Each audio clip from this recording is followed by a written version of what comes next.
Welcome back, New World Explorers. Today's video is a kind of a 20-minute chest run that I like to do on a daily basis in Brimstone Sands. First, I go to the Wurmsign Obelisk, and there you'll find a couple of chests. Start the run.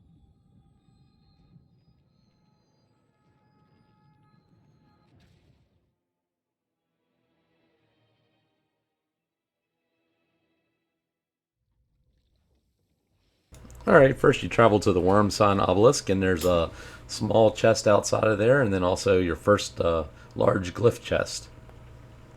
I'm going to try not to talk too much through this run. This run, you will see there'll be 7 large Glyph Chests, 10 Ancient Offerings, 4 Ancient Chests, and 15 Small Chests, as well as 5 Elite Monsters that you can battle for some pretty cool drops, such as regular pants, which are great PVP legs, Heka's Heart, which is a really nice ring, and then a couple other rings and other items like a rapier and such. Another great axe too, which is pretty cool on this run.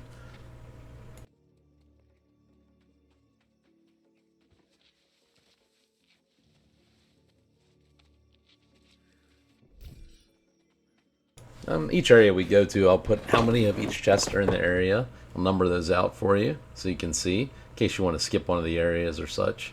One of the areas is Khepri's arena, which you can only access during the daytime.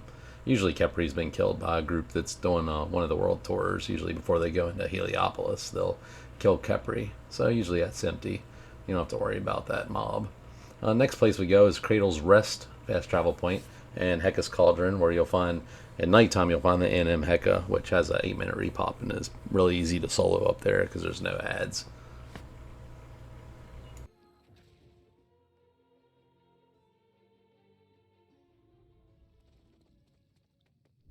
As always, I appreciate everyone watching the videos. If you do enjoy the content or find it helpful, please consider subscribing and liking the videos, and hitting the notification bell so you'll know when new videos drop.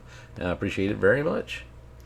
So from that fast travel point, you head kind of southeast to Heka's Cauldron, and you'll see there's a glyph. The second large glyph chest will be up on a pedestal. Then also there's a bonus ancient offering that's in the acid pool that you can get.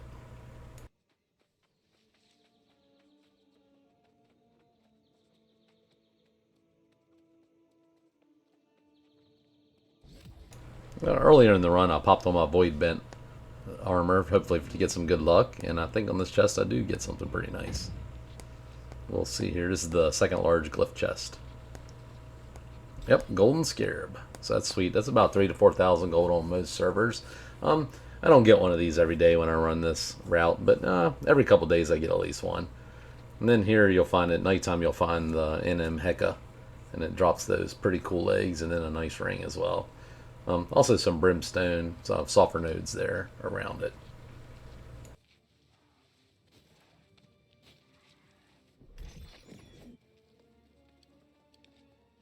Now I should have just let that acid kill me there, because what I'm going to do next is warp back to town, and while the acid's ticking away for a minute, it'll interrupt your fast travel. So, but basically what I was going to do is warp back to town, which, you know, you can just die in the acid pool there and make it a lot quicker. I should probably just start doing that.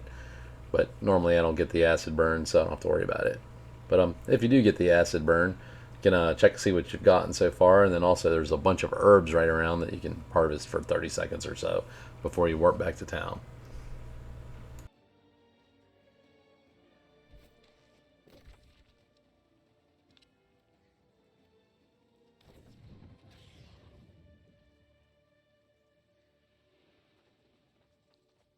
And once we actually warp back to a town or a house, you're in, whatever you'd like to do just to get to a fast travel point, we're going to warp to the Shrine of Nine fast travel point, and then we're going to head south to Khepri's arena.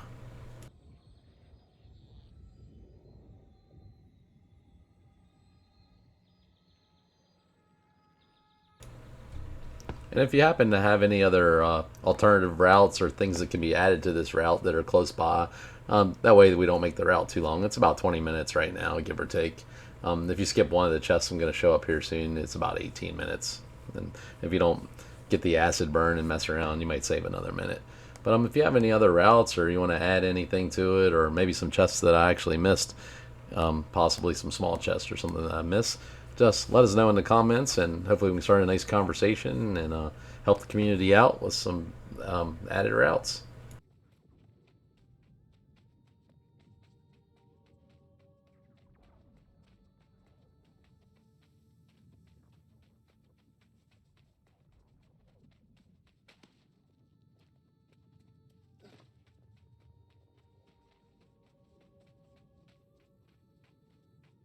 As I stated before, the Khepri arena is only open during the daytime, and usually the mob will be killed already, especially if it's a little later in the day. If it just turned from night to day, sometimes it won't be dead yet. But usually it is, so you can run in there, and inside there's 2 ancient offerings, and there's also 4 of the large glyph chests.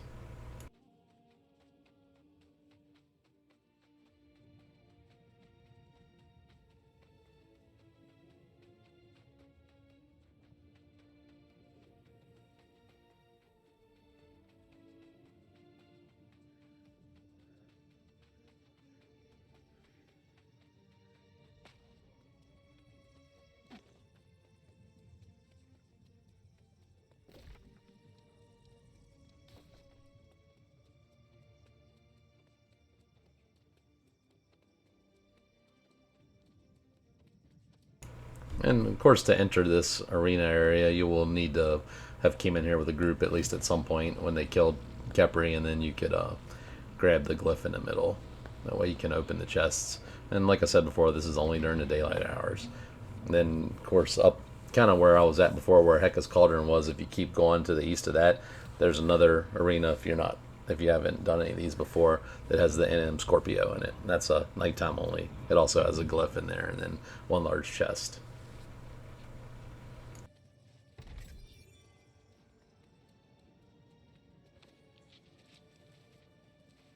Whenever you open these sarcophagi, just don't be a douche.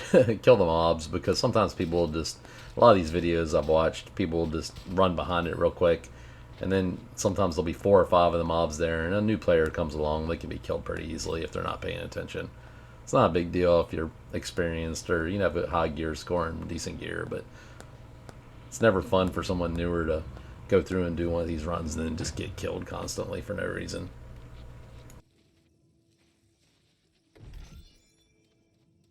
And so inside of here are the 4 of the large glyph chests and 2 of the sarcophagi for the ancient offerings.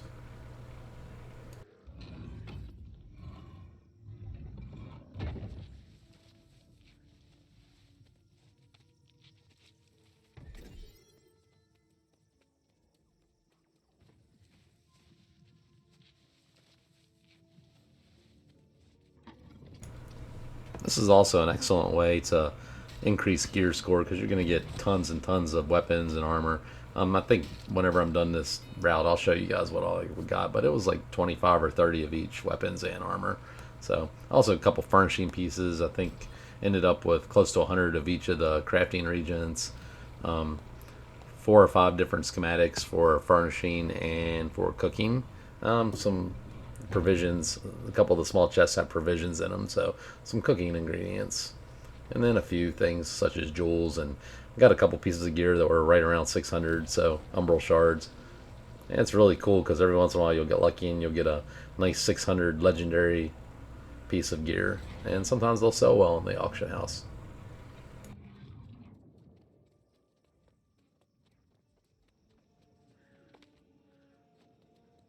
This next part you can skip, but it's pretty close. You just run right to the entrance of Heliopolis to the west, and then there's 1 large ancient chest there.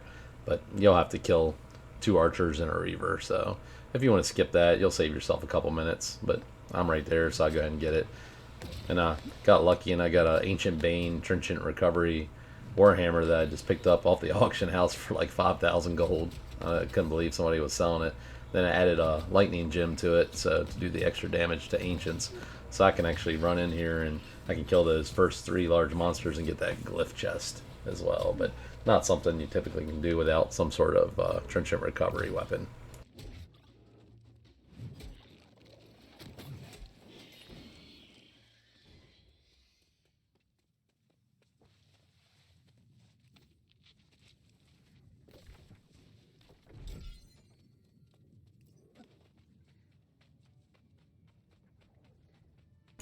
Alright, and after getting that chest, we're going to head back to the east toward the Brimstone Sands, New Corsica, the capital city, and the Calamitous Digsite, where our second elite monster will be, which is Harrow the Pincer. Uh, Drops a light armor piece, hands that are nothing really special about them, and then I believe it's an ancient Bane rapier.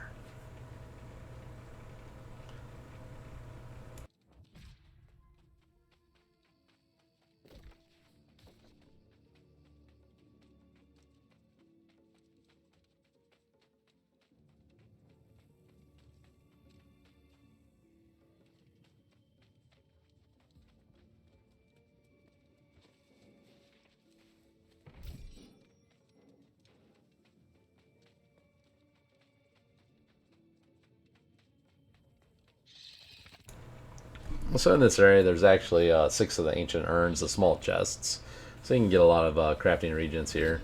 And if you want, there's probably 10 or so beetles or scarabs that you can kill, and get some lodestone from those guys. And down at the very bottom is the elite monster, Harrow the Pincer, which is a large scarab. That again drops a rapier and a light handwear piece.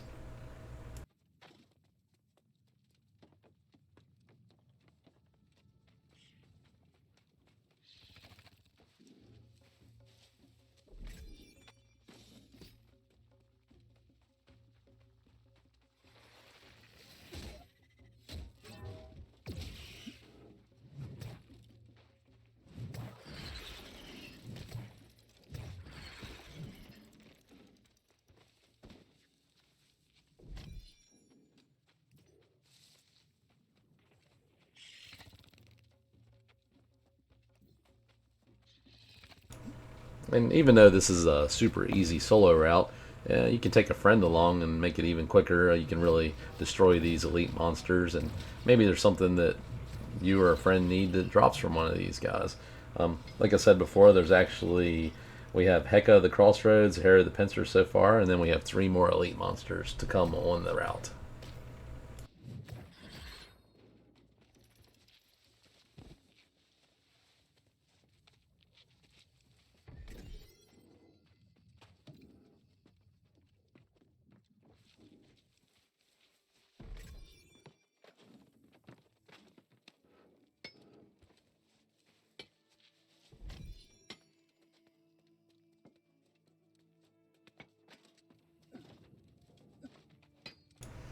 Alright, after we finish up here grabbing these chests, we're going to continue back to the east and a little bit to the south towards the New Corsica, capital of Brimstone Sands, and a little bit south of that to the area where there's the Keeper of Khnum in him is located.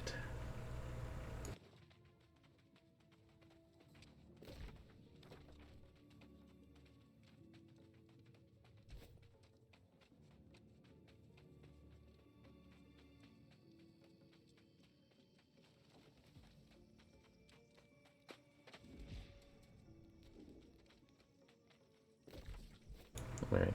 That just a little south there was another campsite that had it was where located one of the NPCs for one of the quests during the Brimstone Sands mission quest line.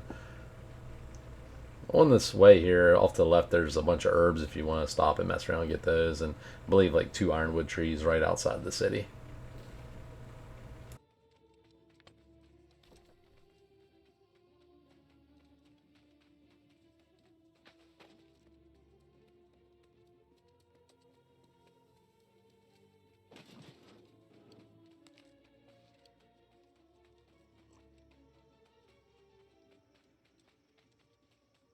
When you get down here to where the Keeper of Khnum is located, you can actually round up 6 or 7 beetles down here and farm some lodestone, and then this NM pops every 5 minutes if you want to farm that for any reason. It's where the next large Glyph Chest is located.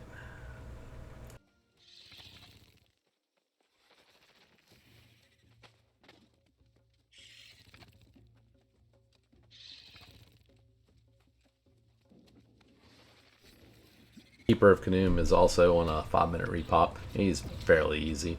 He drops the Spearman's Gloves, which are dexterity medium piece that has ancient word on it. Then he also drops a spear. Alright, and that was the 7th Glyph Chest.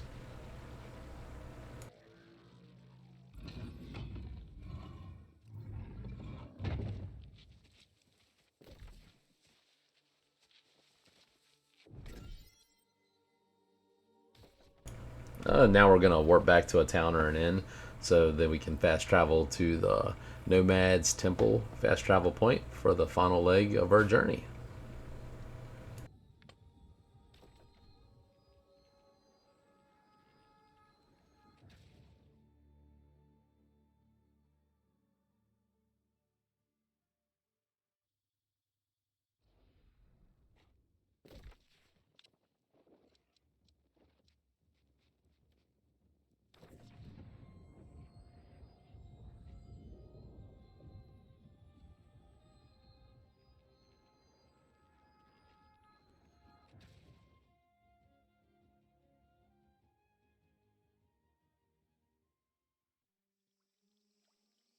Alright, when we first arrive at the Nomad's Temple fast travel point, there are 3 small chests located right inside of the fast travel point.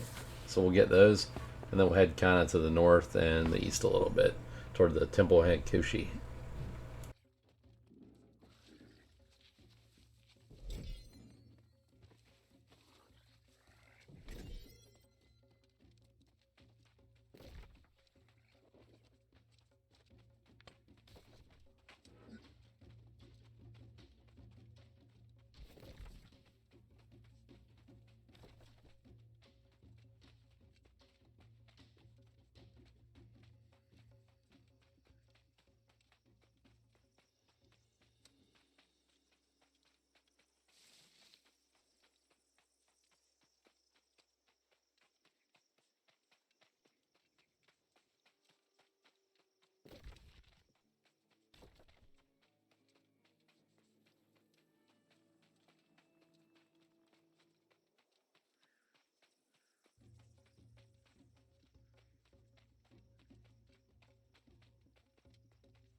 Alright, in this temple is another elite monster called Skhmet the Benign. There's also 4 ancient offerings, and then 2 of those large elite or large ancient chests.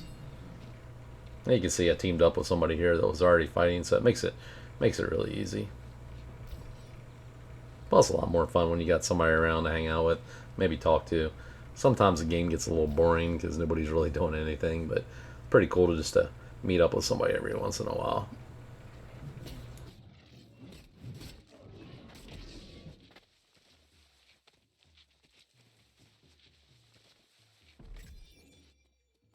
I believe I said there were 4 ancient offerings. There's actually 5 because there's another one up here right by Skhmet the Benign up on this top ledge.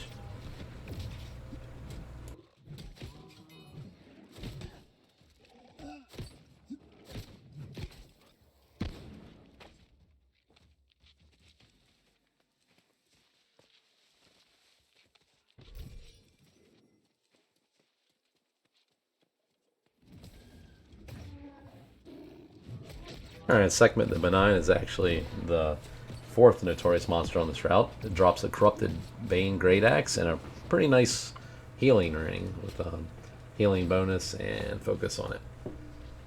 So you can see how easy these mobs are to kill with another person. And over here to the left, you'll see the 5th ancient grave offering that's on this in this area.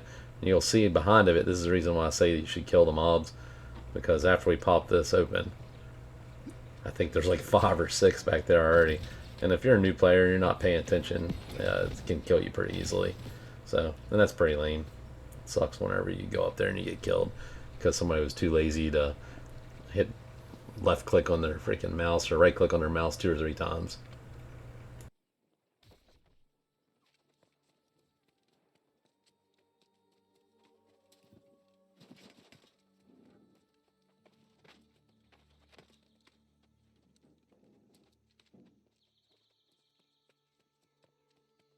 Alright, heading up across the rocks there, off into the west, into the Temple of Shu.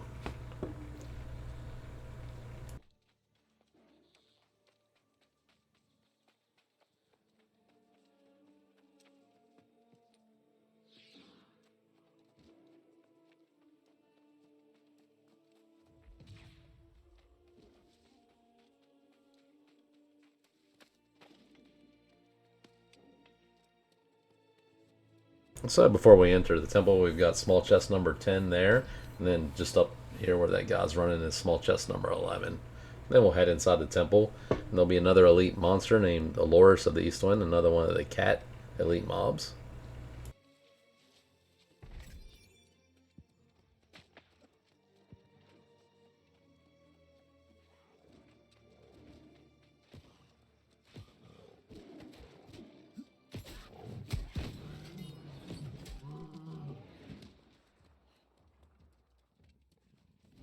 We'll head in here and kill Aloris of the East Wind, another cat elite monster, and has a bunch of stuff around it. So it's got a blunderbuss, which is kind of weird, chain lightning on it, which I guess the ancients are weak to that.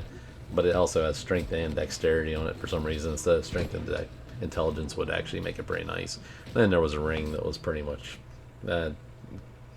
worthless. They could have really made that better.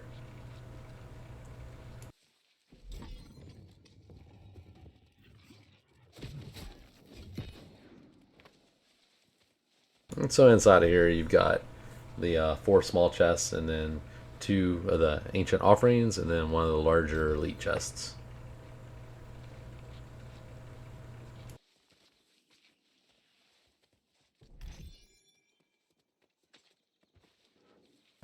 This is also a fantastic place to farm ironhide, and then of course smolderhide and scarhide.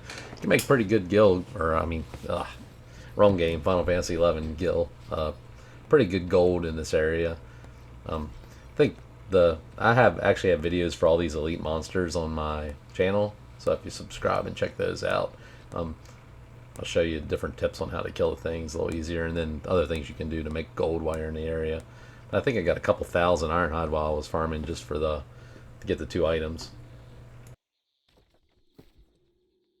And I'll show you here. I got I think 3 furniture schematics, several songs. Sometimes you'll get food schematics. Got a timeless boot shard, some umbral shards, and 25 or 30 of weapons and armor. Most of them are in the 580 to 600 gear range. A couple pieces of furniture, some crafting mods, and that sweet golden scarab for some gold, and then of course the hyssop from the herbs, and then between 75 and 100 of each of the crafting regions. I hope this video helped.